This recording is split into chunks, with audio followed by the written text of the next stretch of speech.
Bismillahirrahmanirrahim. Assalamualaikum warahmatullahi wabarakatuh, teman-teman. Waalaikumsalam warahmatullahi wabarakatuh. Apa kabar Bunda sekalian, teman-teman sekalian? Apa kabar hari ini? Alhamdulillah, sehat hatiku, sehat badanku. Ya. Baik, izinkan pada kesempatan kali ini kita akan berdiskusi bersama, membahas bersama materi tentang komunikasi efektif pada anak usia dini. Tetapi sebelum itu, izinkan saya yang pembawa materi memperkenalkan diri terlebih dahulu. Izin share screen ya, sebentar.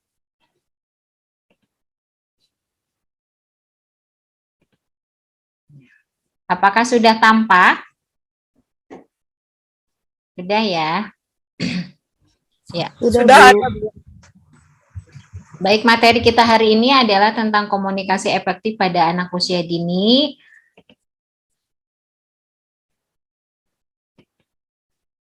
Ya, seperti biasa, izinkan saya memperkenalkan diri.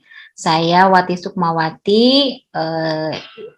Saya bekerja di salah satu lembaga pendidikan naungan Departemen Agama, Kementerian Agama di era Al Mukarramah Kota Bandung. Alhamdulillah saya diamanati, diberi amanah oleh yayasan untuk memimpin lembaga pendidikan ini. Baik teman-teman, saya sudah memperkenalkan diri, kemudian saya ingin teman-teman memperkenalkan diri dengan mendeskripsikan dirinya sendiri dalam satu kata. Contohnya misalnya gini, saya itu orang yang sangat ramah, maka katakanlah saya ramah gitu ya. Deskripsikan diri sendiri dalam satu kata. Pilih kata-kata yang memang mewakili diri kita. Silahkan, boleh siapa saja yang memulai, bayangkan dulu diri kita seperti apa, kemudian diungkapkan dalam satu kata. Misalnya, saya orang yang sangat cerdas, berarti saya cerdas. Saya ramah, saya kalau mau pakai fisik misalnya saya kurus, saya gendut, boleh gitu ya.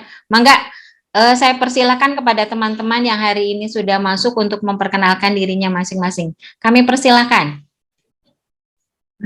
Saya cantik. Alhamdulillah. Selanjutnya. Saya ramah. Alhamdulillah. Silahkan selanjutnya. Saya senang. Oh, alhamdulillah. Terus, siapa lagi? Assalamualaikum, saya bahagia. Saya bahagia, alhamdulillah. Kemudian siapa lagi? Saya imut. Saya apa? Imut. Imut? Oh, apakah tidak salah imut? Apa tidak sesuai dengan fisik? Selanjutnya, Mangga. Saya ceria. Ya, sudah ya. Alhamdulillah hari ini teman-teman kita yang hadir pada hari ini ada yang bahagia, ada yang ceria, ada yang ramah, ada yang imut, ada yang senang, dan apa ya tadi ya satu lagi. Sudah ya? Sudah semua. Ya, alhamdulillah. Bahagia, Bu Wati. Oh ya, bahagia satu lagi. Alhamdulillah, semoga hari ini kita semuanya bahagia, senang sesuai dengan apa yang dideskripsikan oleh teman-teman sekalian. Baik teman-teman, marilah kita awali pembahasan materi ini dengan satu pertanyaan. Pertanyaannya adalah, apakah Anda pernah mengalami kesulitan dalam berkomunikasi dengan anak usia dini? Ayo, siapa yang mau berpendapat silahkan. Pernah, Bun. Kita tidak dapat mengerti apa yang dibicarakan anak usia dini, terutama di usia 3-4 tahun, karena pengucapannya itu belum jelas gitu. Jadi takutnya kami sebagai pengajar takut mengasumsikan kalimatnya atau pembicaraannya, tapi kan mungkin dari individu anak usia dini itu bukan yang kita pikirkan gitu, Bun. Ya. Itu seperti itu. Itu salah satunya ya. Ada yang lainnya?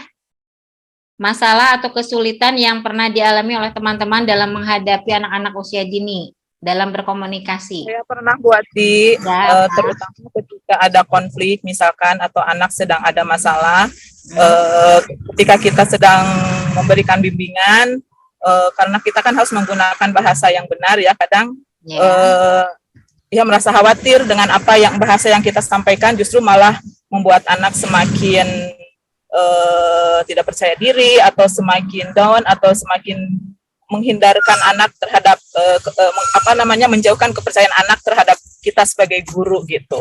Berarti pemilihan kalimat ya yang masih ya, ini gitu, ya. Pemilihan kalimat yang tepat dalam berkomunikasi dengan anak barangkali begitu ya?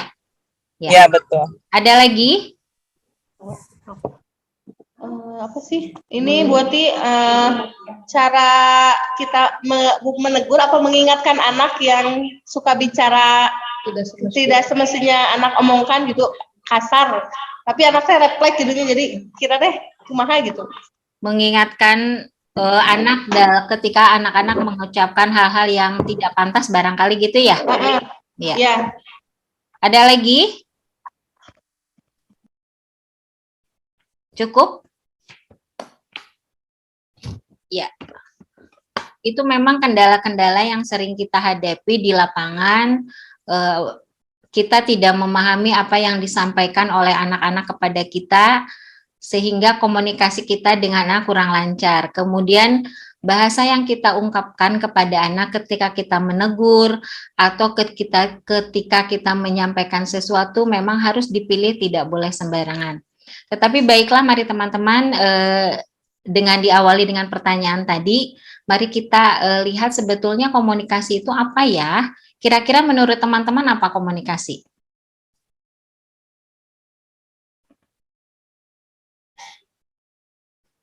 Suaranya mohon dibuka. Menurut teman-teman apa itu komunikasi? Komunikasi itu saling menyampaikan antara dua belah pihak gitu ya, pihak A, pihak B atau ketiga, menyampaikan perasaan ataupun pendapat gitu. Ya. Ada lagi yang mau berpendapat apa itu komunikasi?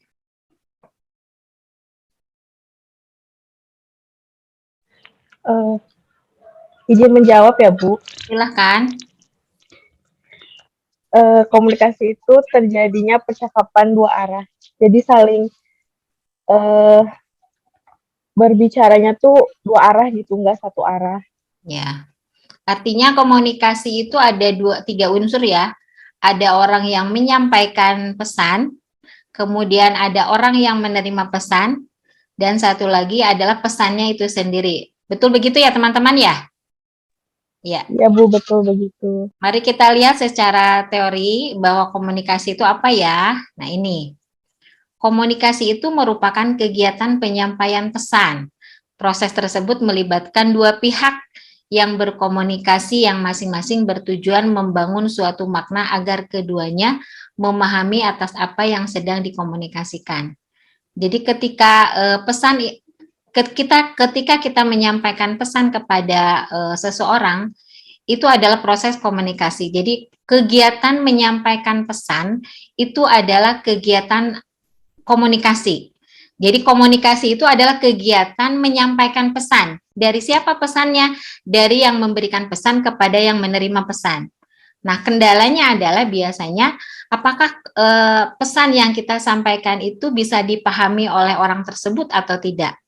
Nah, ini yang disebut dengan saling memahami ketika pesan itu apakah bisa dilaksanakan atau tidak, itu masuk kepada komunikasi yang efektif.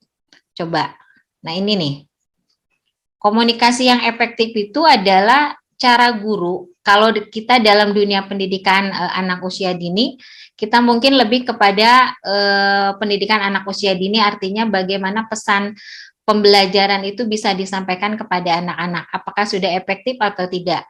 Terkadang kita menyampaikan sesuatu tetapi anak tidak memahami apa yang kita sampaikan. Nah, ketika pesan itu tidak tersampaikan, maka artinya ada sesuatu yang menjadi masalah di dalam komunikasi itu sendiri. artinya komunikasi itu efektif? Tidak ya. Nah, komunikasi yang efektif itu adalah cara guru. Kalau disimpulkan adalah cara guru atau orang tua memberikan arahan kepada anak-anak dan anak menyampaikan gagasan kepada orang tua dalam suasana yang nyaman dan saling memahami. Jadi ketika pesan itu diterima oleh anak, anak harus dalam kondisi nyaman. Artinya tidak ada paksaan, tidak ada tekanan, karena komunikasi efektif itu terjadinya terjadinya komunikasi antara dua arah, bukan satu arah. Pesan itu disampaikan dan yang menerima pesan itu akan menerima pesan itu dengan sangat utuh dan bisa melaksanakannya. Itu namanya komunikasi yang efektif. Nah, apakah di dalam dunia pendidikan itu sering tidak kendala-kendala yang tadi disampaikan itu adalah salah satu kendala di dalam komunikasi kita efektif. Nah, sehingga ada beberapa hal yang perlu kita perhatikan sebagai guru atau ada keterampilan-keterampilan yang harus dimiliki oleh seorang guru di dalam membangun komunikasi yang efektif dengan anak-anak. Tidak mudah memang, tetapi ini harus dilatih supaya pesan-pesan pembelajaran kepada anak itu bisa diterapkan dan bisa dilaksanakan dengan baik oleh anak-anak. Mari kita lihat di sini ada beberapa ada 5 tahap keterampilan yang harus dimiliki oleh guru maupun orang tua untuk menciptakan, untuk membangun komunikasi yang efektif. 1 adalah keterampilan untuk berempati. Artinya keterampilan kita sebagai guru menempatkan diri kita pada posisi yang sedang anak alami. Artinya kita harus membaca bahasa tubuh anak-anak. Bahasa itu kan ada bahasa verbal dan non-verbal ya. Bahasa verbal itu bahasa yang diucapkan oleh kita sehari-hari. Kalau bahasa non-verbal itu bahasa mungkin bisa body language kita, bahasa tubuh kita, lirikan mata, kemudian badan kita, gestur tubuh juga. Ya, mohon ditutup dulu unmute ya, Butia. Ya. Ya, lagi ikutan di jalan kan. Baiklah, dilanjutkan ya. Butia, tolong di-unmute dulu. Ya. Sebentar ya. Ya, ini kita lanjutkan lagi ya. Yang tadi yang pertama adalah keterampilan berempati. Jadi keterampilan guru dalam memahami kondisi anak. Kemudian kita berusaha untuk menempatkan diri kita pada posisi anak itu. Kita lebih kenal anak-anak. Kalau dalam bahasa parenting, bahasa cinta, kita memvalidasi perasaan anak. Jadi kita lihat bahasa tubuhnya, apakah dia sedang senang, apakah dia sedang sedih, apakah dia sedang kecewa, apakah dia sedang tidak enak badan. Nah, kita validasi apa yang anak rasakan. Contoh, misalnya ketika anak kelihatan sedih, begitu datang dari rumah, begitu datang kita sambut, kemudian anak-anak terlihat sedih, maka katakanlah, kamu lagi sedih ya, gitu. Jadi anak-anak akan merasa dia dihargai, akan merasa bahwa oh ternyata ibu guru memperhatikan aku ya, gitu. Nah, ini adalah keterampilan berempati ini harus yang pertama kali dimiliki oleh seorang guru atau orang tua. Kemudian yang kedua adalah keterampilan menyimak. Keterampilan menyimak itu merespon atau mendengarkan, keterampilan guru dalam mendengarkan anak ketika berbicara. Jadi jangan abaikan ketika anak-anak sedang berbicara dengan kita. Simaklah apa yang diungkapkan, kemudian beri respon yang baik terhadap anak-anak. Gitu ya. Kemudian yang ketiga adalah keterampilan bertanya. Nah, ini keterampilan bertanya ini adalah keterampilan orang tua atau misalkan guru di dalam mengajukan pertanyaan yang mengajak anak untuk berpikir. Jadi keterampilan bertanya ini memang tidak ada pertanyaan-pertanyaan yang pertanyaan terbuka, ada pertanyaan tertutup. Apakah teman-teman bisa memberikan contoh pertanyaan yang terbuka dan tertutup seperti apa? Boleh dibuka mic-nya? Seperti apa pertanyaan yang terbuka dan pertanyaan yang tertutup? Ayo dibuka. Untuk kalimat terbuka, Ya. pertanyaan terbuka, Hmm. apakah kamu sudah makan? Itu terbuka apa tertutup? Tertutup, salah. Ya. Kalau kalimat terbuka, apakah yang terjadi bila kamu mengocok air busa dengan cepat? Air sabun dengan cepat. Oh, ya itu terbuka apa tertutup? Terbuka. Terbuka. Ya. Terus ada lagi yang mau memberikan contoh? Bertanya yang terbuka dan tertutup. Seperti apa?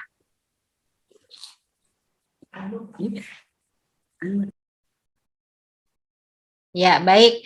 Bertanya yang tertutup, pertanyaan tertutup adalah pertanyaan yang jawabannya hanya ya dan tidak, betul dan salah.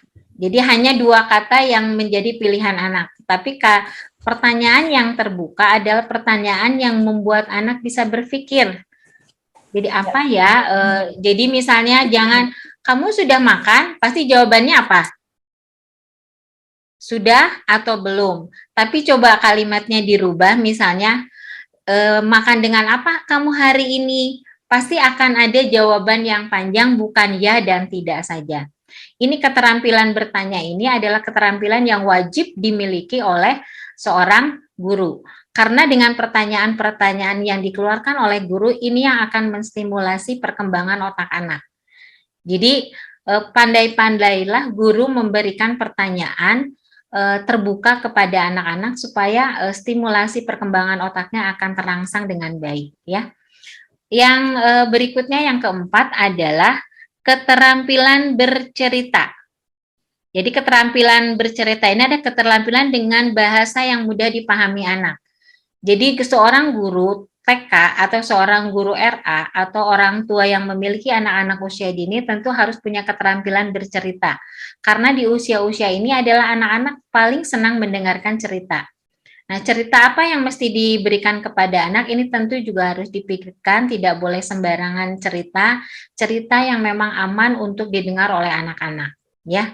Kemudian yang terakhir yang keterampilan komunikasi yang harus dimiliki oleh seorang guru adalah keterampilan memberikan umpan balik.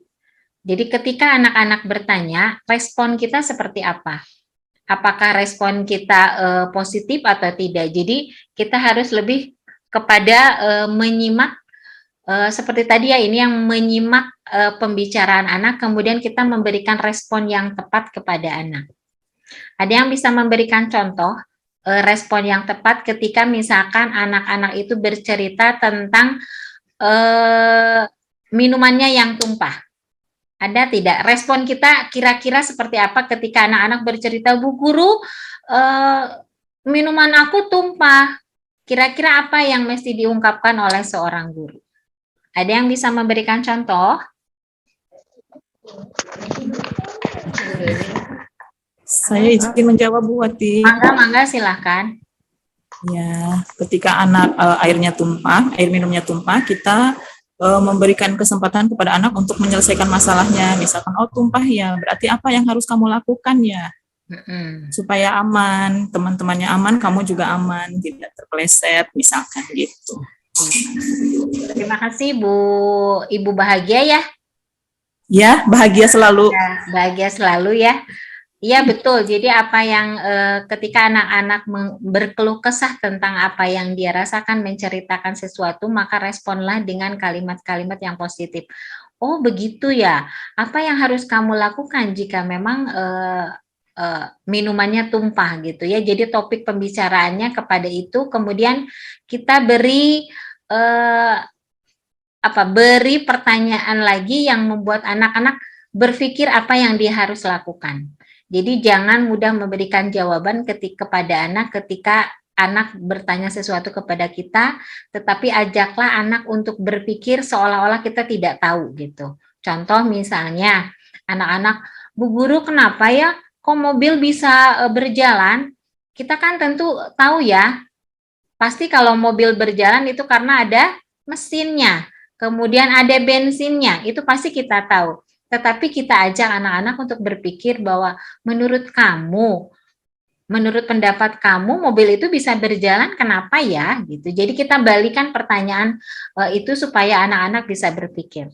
Itu ya teman-teman, ini memang harus dilatih, tidak mudah, tetapi inilah yang menjadi modal kita sebagai guru supaya stimulasi kepada anak, stimulasi perkembangan otak anak ini bisa terstimulasi dengan kita melakukan komunikasi yang efektif dengan anak-anak, ya.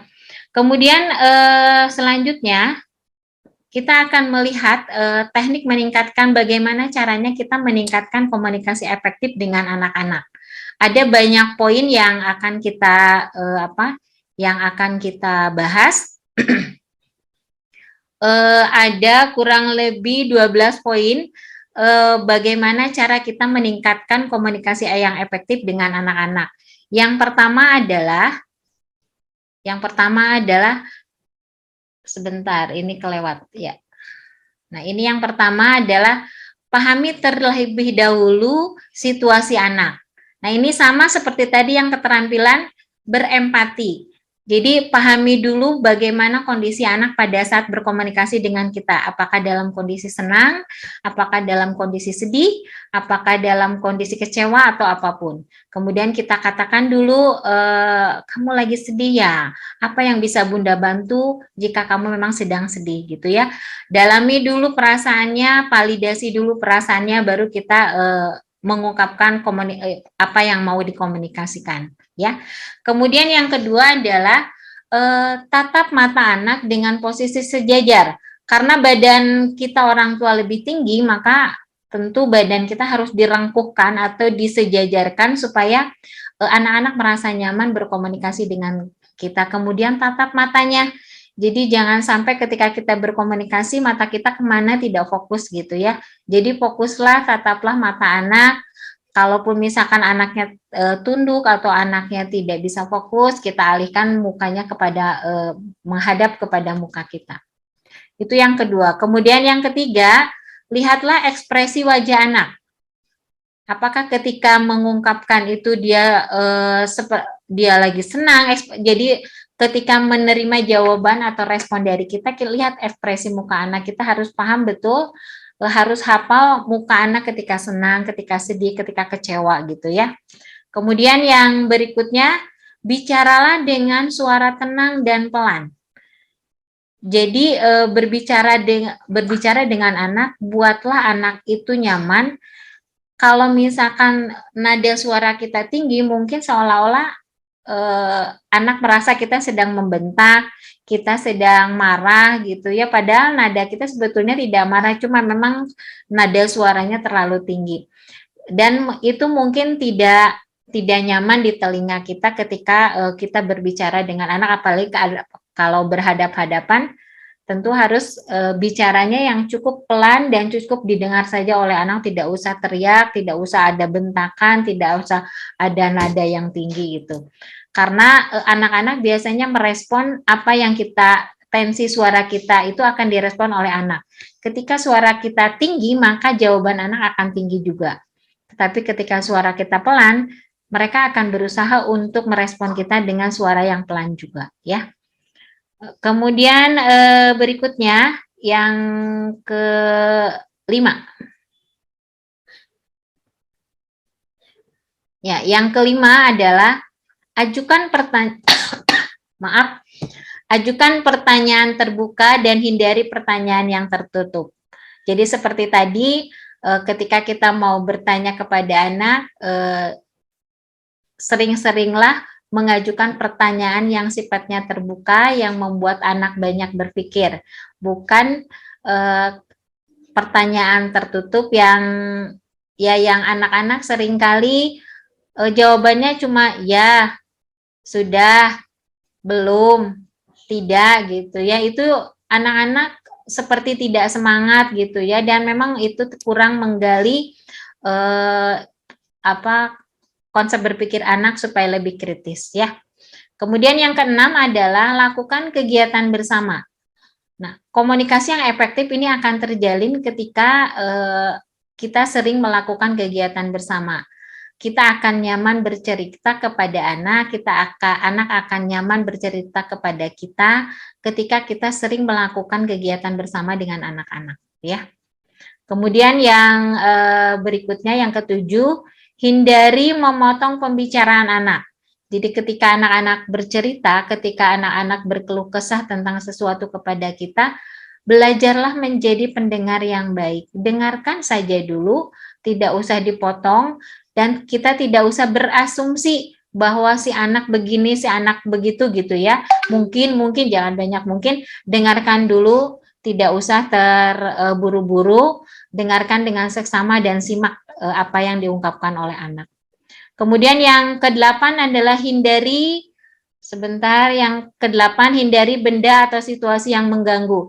Jadi ketika kita sedang berbicara dengan anak, hindari ketika kita memegang gadget, ketika memegang HP, lepaskan dulu sesaat, insya Allah anak akan sangat fokus kepada kita dan sangat respect kepada kita ketika kita fokus mendengarkan apa yang dibicarakan anak, ya. Kemudian yang berikutnya adalah hindari menguasai pembicaraan.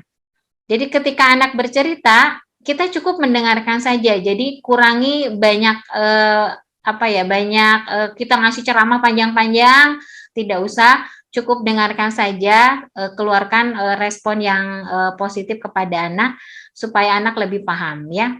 Kemudian yang ke-10, tenang dan bersabar karena anak bercerita akan tenang dan sabar ketika anak bercerita akan kesalahannya.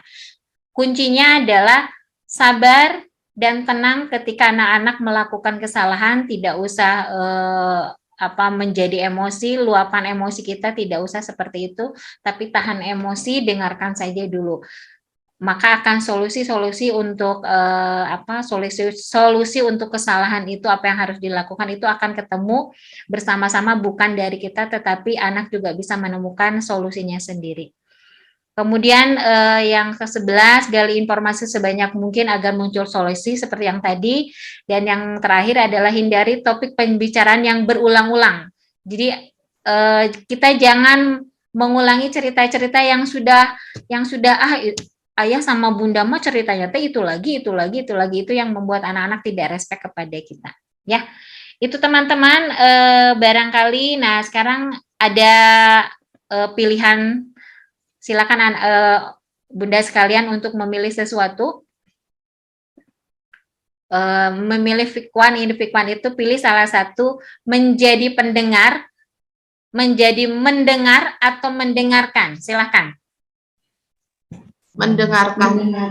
Kenapa mendengarkan? Karena dengan mendengarkan, dengan kita terbuka untuk suara di sekitar, kita bisa mengetahui informasi up to date di sekitar kita. Apa bedanya mendengar dengan mendengarkan? Kan sama katanya. Kalau mendengar mah hanya sekilas, kalau mendengarkan kita mendengarkan dengan seksama. Fokus, kita mendengarkan fokus, kalau mendengar mah hanya selentingan saja. Hanya lewat saja gitu. Ya, betul. Jadi kalau mendengar itu suara-suara mobil di luar, suara-suara orang lewat itu mendengar. Jadi hanya sekilas, tetapi kalau mendengarkan itu ada respon dari si yang mendengarkan. Lebih menyimak gitu ya. Ya betul, jadi mendengarkan, PS mendengarkan, maka pilihlah menjadi mendengarkan atau pendengar. Pendengar yang aktif dan pendengar yang responsif ya. Itu saja teman-teman, barangkali kesimpulannya, kira-kira apa nih pertemuan kali ini? Adakah yang bisa menyimpulkan? Teman-teman, adakah yang bisa menyimpulkan? Halo. Apakah ada yang bisa menyimpulkan ke pertemuan hari ini?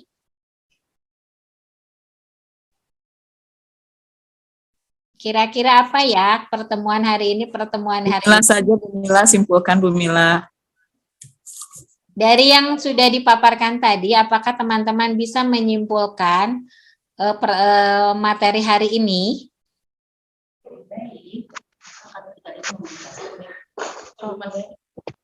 Saya coba ya Bu Ati. Mangga silahkan. Terima kasih Saya Ibu Bahagia. maaf kalau hari ini saya menyimaknya mungkin tidak begitu fokus karena mulai dari perjalanan ya. Ya. Tadi yang saya tangkap tentang pentingnya komunikasi kepada anak, khususnya anak usia dini, bahwa komunikasi itu sangat penting,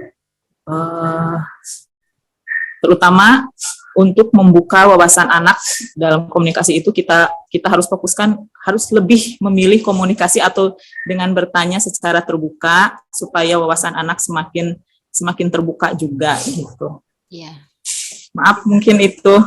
Iya, terima yang kasih bisa saya Ibu Bahagia. Iya betul. Kesimpulannya adalah komunikasi yang efektif itu akan terjalin, akan terwujud apabila ada kenyamanan, pesan yang kita sampaikan diterima dengan nyaman, anak dalam kondisi nyaman, nyaman yang memberikan pesan maupun yang menerima pesan itu nyaman untuk menerimanya dan bisa melakukan apa yang menjadi unsur dari pesan itu sendiri. Itu barangkali teman-teman ya hari ini ya. Terima kasih sudah menyimak materi hari ini. Mudah-mudahan kita bisa bertemu kembali di pertemuan yang akan datang dengan tema yang lain. Terima kasih semuanya. Billahi taufiq wal hidayah. Wassalamualaikum warahmatullahi wabarakatuh. Waalaikumsalam warahmatullahi wabarakatuh.